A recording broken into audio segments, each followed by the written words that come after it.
Saat Idul Fitri, makanan ini sudah pasti nggak pernah absen di meja makan.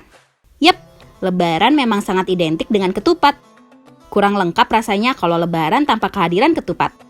Disajikan dengan opor ayam, sambal kentang, dan tak lupa kerupuk udangnya. Namun, tahukah kamu bagaimana kisahnya ketupat bisa jadi semacam hidangan wajib Lebaran? Angelina Rianti dan koleganya pernah mencatat asal-usul ketupat dan filosofinya terkait tradisi Lebaran Indonesia dalam Journal of Ethnic Foods. Menurut jurnal itu, ketupat dikenal pertama kali oleh Sunan Kalijaga pada abad ke-15 hingga awal ke-16. Siapa Sunan Kalijaga? Dia adalah teolog dan salah satu dari 9 wali Songo yang berperan besar dalam penyebaran agama Islam di Jawa. Selama berdakwah di Demak, Sunan Kalijaga mengembangkan 2 acara sesudah puasa Ramadan, yaitu Bagda Lebaran serta Bagda Cilik atau Bagda Kupat. Bagda Lebaran dirayakan pada hari pertama Idul Fitri dengan berdoa dan silaturahmi. Bagda Kupat dirayakan sepekan berikutnya. Acara Bagda yang kedua ini sebenarnya berakar dari kebudayaan sebelumnya, tetapi diadaptasi oleh Sunan menjadi tradisi Islam di Jawa. Dalam acara Bagda Kupat, hampir semua orang membuat makanan olahan beras yang kemudian diberi nama kupat atau ketupat. Mereka membuat anyaman segi 4, wajik dari janur muda, mengisinya dengan beras, lalu mengukusnya dengan mengeringkan.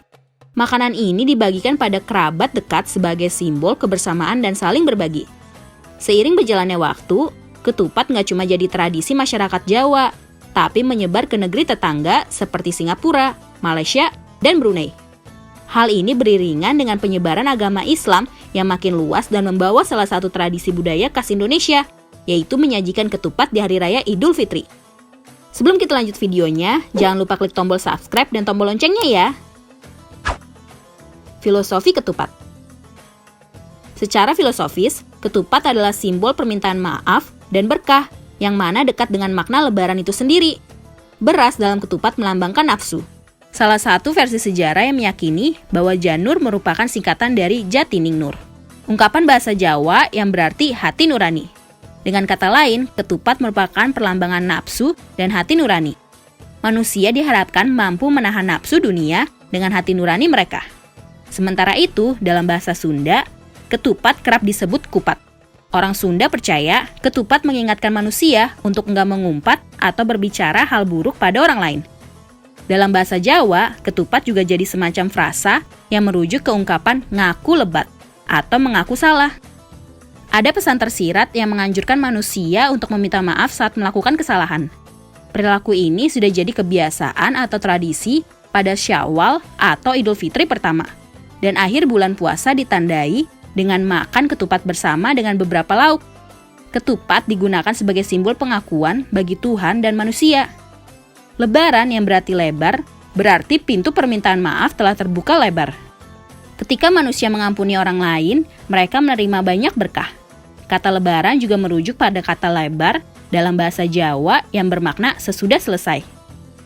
Bulan puasa sudah berakhir, dan itu dirayakan dengan makan ketupat. Luberan berarti berlimpah yang memberikan pesan untuk membagikan aset mereka dengan orang yang malang melalui amal. Leburan berarti saling memaafkan. Semua kesalahan bisa diampuni pada hari itu karena manusia dituntut untuk saling memaafkan. Laburan diambil dari kata dalam bahasa Jawa labur, yang berarti manusia murni dan bebas dari dosa manusia. Dalam hal ini, ketupat memberikan pesan untuk menjaga kejujuran diri. Karena itu, setelah melakukan leburan atau saling memaafkan, orang harus mencerminkan sikap dan tindakan yang baik. Karena itu, ketupat sering digantung di ambang pintu untuk mencegah roh jahat memasuki rumah. Ketupat sering disiapkan dengan cara yang berbeda, dan salah satunya menggunakan santan sebagai media mendidih alih-alih air. Santan adalah simbol permintaan maaf. Santan dalam bahasa Jawa disebut santen, yang berarti pengampunten atau permintaan maaf. Seorang antropolog Indonesia menafsirkan ketupat sebagai salah satu simbol solidaritas sosial atau hubungan timbal balik seperti memberi dan menerima, yang dikenal sebagai hukum timbal balik. Hubungan timbal balik terkait dengan kebiasaan saling memberi ketupat. Perilaku memberi menunjukkan hubungan timbal balik antara satu orang dan orang lain. Sampai di sini dulu ya videonya. Jangan lupa like, komen, subscribe, dan share ke teman-teman lainnya ya kids. Bye-bye!